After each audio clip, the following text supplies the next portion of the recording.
बात बताऊं, एक बार रावण जो था, रावण जब सीता को चुरा करके ले गया, तो जब सीता को रावण चुरा करके ले जाता है तो रावण ने बहुत प्रयास किया, लेकिन माता सीता ने एक भी नजर रावण के चेहरे की तरफ नहीं डाली। रावण को एक भी बार नहीं देखा। रावण बड़ा परेशान हो गया। एक बार रावण उदास बैठा तो मंदोदरी पास में गई। मंदोदरी ने कहा, महाराज क्या बात है, आप उदास क्यों हो? रावण ने कहा, मैं उदास इसलिए हूँ कि मैं जितनी बार सीता के सामने गया, सीता ने मेरी तरफ एक भी बार नहीं देखा। तो मंदोदरी ने कहा, महाराज एक काम करो, आप राम बन करके जाओ। मंदोदरी ने रावण से कहा कि आप राम बन करके जाओ, सीता तुम्हारी तरफ अवश्य देखेगी। तो रावण ने कहा, ये तो मैं कई बार करके देख चुका। बोली मतलब सीता ने देखा कि नहीं? तो रावण ने कहा, अरे मैं तो हजारों बार राम बन करके गया, लेकिन जब राम बन के गया, जब मैं रावण बन के गया तो सीता ने एक भी बार नहीं देखा, और जब मैं राम बन करके गया, तो जब राम बन करके गया तो सीता मुझे सीता के रूप में नहीं, बल्कि राम बन के जब मैं गया तो सीता मुझे अपनी बहन और बेटी के रूप में दिखाई दी। इसलिए प्यारे, आप भी अपने अंदर राम ढूंढोगे ना, तो दुनिया की हर बहन बेटी आपको अपनी बहन बेटी की नजर में आएगी। बोली रामचंद्र की जय हो। अगर रावण बनोगे तो रावण की नजर से देखोगे तो पराई स्त्री भी अपनी लगने लगती है, और यदि आप अपने अंदर राम ढूंढोगे, राम बनोगे, तो दुनिया की हर बहन बेटी आपको अपनी बहन बेटी की नजर में आएगी। इसलिए अपने अंदर राम को खोजिए, रावण को पैदा मत कीजिए, क्योंकि आजकल तो गली गली में रावण घूम रहा है। कि कलयुग ये कैसी उल्टी गंगा बहा रहा है। आज मैंने देखा माता पिता को कि कलयुग ये कैसी उल्टी, कि कलयुग ये कैसी उल्टी, अरे गंगा बहा रहा है, और माता पिता को बेटा ठोकर लगा रहा है।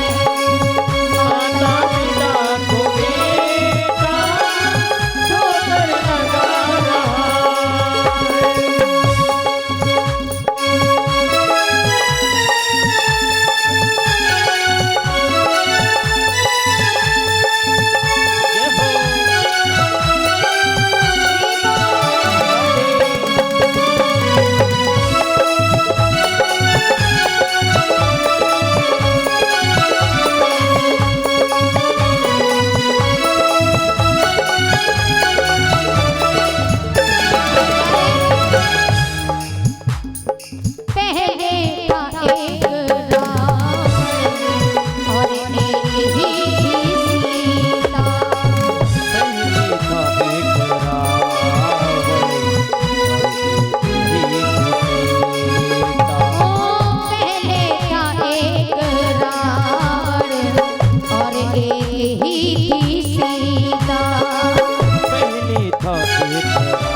पापी भी अब यहाँ पर, पापी भी अब यहाँ पर अरे राखी बंधा रहा है।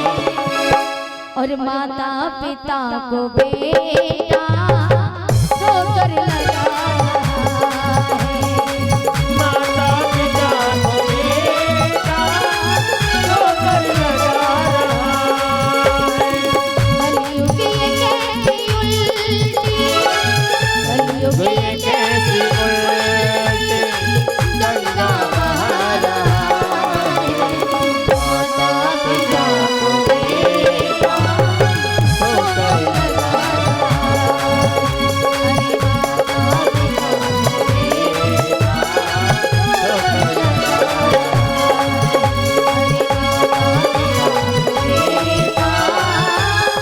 ठोकर लगा रहा। बोलिए श्याम रामचंद्र की जय हो। आज सुदामा जी ने भगवान श्री कृष्ण को चने इसीलिए नहीं दिए। बारिश बंद हुई, बारिश बंद होने पर दोनों मित्र आश्रम में लौट करके आए। कुछ दिनों तक रहे, शिक्षा अध्ययन करने के एक दूसरे से गले लग करके रोए। सुदामा ने कहा, मित्र तुम हमें भूल तो न जाओ। बोले मैं तुम्हें नहीं भूलूंगा, बल्कि तुम मुझे भूल जाओ। एक दूसरे के गले से लगने के बाद सुदामा जी अपने गांव आए। सुदामा का विवाह हुआ। सुदामा का विवाह भामिनी के साथ हुआ, जिनके 4 पुत्र हुए। और भगवान श्री कृष्ण मथुरा नगरिया में 11 वर्ष 56 दिन रहे। उसके बाद भगवान द्वारका में जाकर के वास करते हैं। भगवान के 16,108 विवाह हुए। बोलिए कृष्ण भगवान की जय हो। भगवान श्री कृष्ण का विवाह रुक्मिणी के साथ में हुआ। रुक्मिणी महाराज भीष्मक की पुत्री थी। महाराज भीष्मक ने अपनी पुत्री रुक्मिणी का विवाह जिस समय तय किया भगवान श्री कृष्ण के साथ, तो ये बात रुक्म को मालूम चली। तो रुक्म ने अपने पिता से कहा कि पिताजी, मैं अपनी बहन का विवाह अपने साले के साथ में करूंगा। ये बात सुनकर के महाराज भीष्मक रोने लगे। बोले ऐसा हुआ तो गजब हो जाएगा। रुक्म एक बात नहीं माना, पत्र लिख करके अपने साले शिशुपाल को भेज दिया। प्रणाम मेरी स्वीकार करो, तुम भूप चंदेली के शतधारी, और कछु है मेरे पास नहीं, एक पहना दे रहे शरण तुम्हारी। बोले मेरे पास देने के लिए कुछ और नहीं है, मात्र एक बहन है। वो बहन मैं आपको सौंप रहा हूं, आप ध्यान रखना। यहाँ मथुरा का कृष्ण भी आएगा, इसलिए होशियारी से आना, सेना को साथ में लेके आना। आज शिशुपाल अपनी भाभी के पास में पहुंचा। भाभी हमें दूल्हा बना दो। भाभी ने कहा एकदम से दूल्हा? बोले अचानक से? बोले हाँ भाभी, मेरा ब्याह मेरे जीजा जी हैं, उनकी बहन के साथ हो रहा। बोले पागल हो, तुमने अपनी बहन उन्हें दे दी, उनकी बहन तुम्हारी कौन हुई? बोले भाभी इसमें बुराई वाली बात क्या है, अगर बहन का रिश्ता निभाऊंगा तो कुंवारा ही मर जाऊंगा। बोले मैं उनसे जीजा कहता हूँ, वो हमसे जीजा कहने लगेंगे, तो बुराई की बात क्या है इसमें? भाभी ने बहुत समझाया लेकिन नहीं माने। सिर पे मोहर रखी तो छींक हो जाती है। भाभी ने कहा अभी भी मान जाओ, कुछ नहीं बिगड़ा, कि छींक सामने की बुरी और कबहू न खाली जा। सामने की छींक कभी खाली नहीं जाती। होए कलंक से भेंट या फिर जान निकाली जा। या तो कलंक से भेंट होती है या फिर जान ही चली जाती है। यदि सामने से कोई छींक दे तो हम जब कहीं जा रहे हो तो फिर हमें जाना नहीं चाहिए, रुक जाओ थोड़ी देर, कल चली जाओ, क्या बिगड़ जाएगा। जीवन रहेगा तो काम होता रहेगा, जीवन ही नहीं तो काम कैसा। अगर भोजन करने के लिए हम जा रहे हैं तो छींक हो जाए तो सबसे बड़ा शुभ है। स्नान करने जा रहे हैं तो छींक हो जाए तो भी शुभ है, लेकिन यदि हम कहीं जा रहे हैं तो सामने से किसी ने छींक दिया तो ये सबसे बड़ा अपशगुन है। भाभी ने बहुत समझा लेकिन नहीं माने। दूल्हा बन के बारात लेकर के कुंदनपुर में पहुंचे तो चारों तरफ से कुंदनपुर को घेर लिया। ये बात रुक्मिणी को पता चली तो रुक्मिणी रोने लगी, विधाता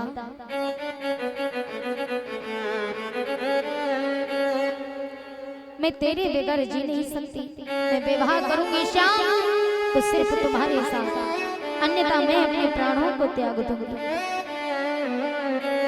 रुक्मिणी रो ही रही थी, एक संत जी आए भिक्षा मांगने के लिए। माताम भिक्षाम देहि, माता हमें भिक्षा दीजिए। लेकिन रुक्मिणी मैया तो रो रही है। बाबा ने कहा बिटिया तुम रो क्यों रही हो? अरे तुम्हारी तो कल बारात, तुम्हारी आज बारात आई हुई है, कल तुम्हारा विवाह होगा, लेकिन तुम रो रही हो। बोले बाबा मैं रो नहीं तो क्या करूं?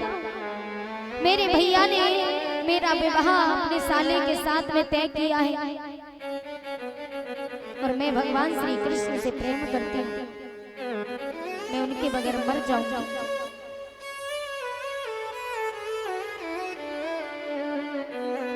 बाबा मेरा एक काम कर दो, आप इतना कर दो कि आप मैं ये पत्र लिख करके भेजूंगी, ये पत्र आप द्वारकाधीश भगवान श्री कृष्ण को पहुंचा देना। ये बात सुनते ही बाबा ने कहा मैं बूढ़ा हूँ। बोले बाबा यदि आपने ऐसा नहीं किया तो मैं अपने प्राण त्याग दूंगी। तो बाबा पत्र को लेकर के चले, लड़खड़ाते हुए जाके जैसे तैसे द्वारका में जाकर के पहुंचे। तो द्वारका में जाकर के देखा तो वहां भगवान श्री कृष्ण दिखाई दिए। भगवान श्री कृष्ण को देखा, बाबा कहने लगे इतना काला, इसके साथ में विवाह होगा, इस पे रुक्मिणी रीझ गई।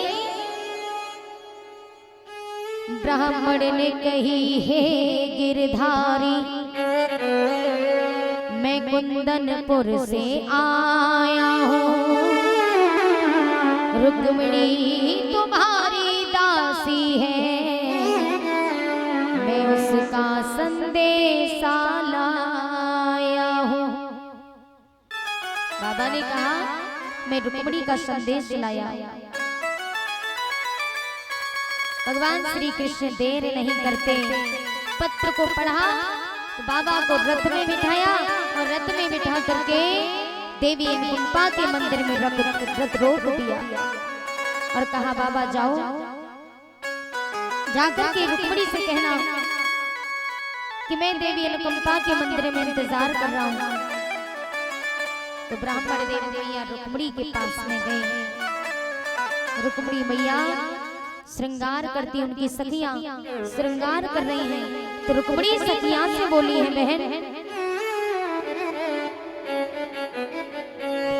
कि आओ मेरी सखियों मुझे मेहंदी लगा दो, मेहंदी लगा दो मुझे ऐसी सजा दो, और मुझे श्याम सुंदर की दुल्हन बना दो, मुझे श्याम सुंदर की दुल्हन बना दो, मुझे श्याम सुंदर की दुल्हन बना दो। आओ मेरी सखियों मुझे मेहंदी लगा दो, आओ मेरी सखियों मुझे मेहंदी लगा दो,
जोड़ी के कबहू न टूटे।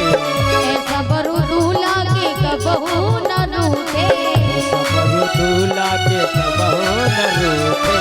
ऐसा बरु दूल्हा के कबहू न रूठे। सबरू दूल्हा के कबहू न रूठे।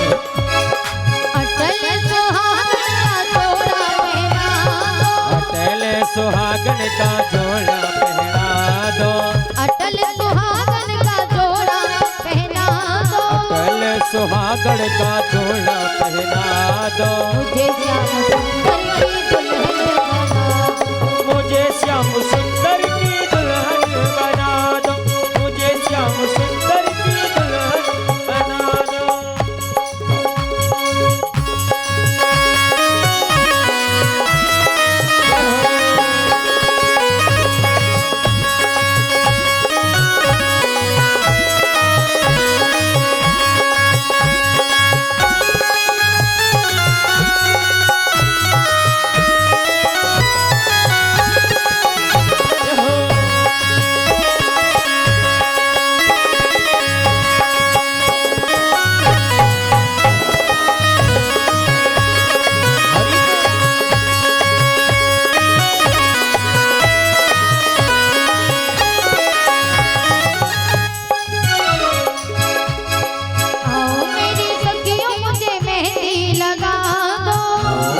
सखियों मुझे मेहंदी लगाओ। मेहंदी लगा दो मुझे सजा दो। मेहंदी लगा दो मुझे ऐसी सजा दो। मुझे श्याम सुंदर की दुल्हन बना दो। मुझे श्याम सुंदर की दुल्हन बना दो। मुझे श्याम सुंदर की दुल्हन बना दो।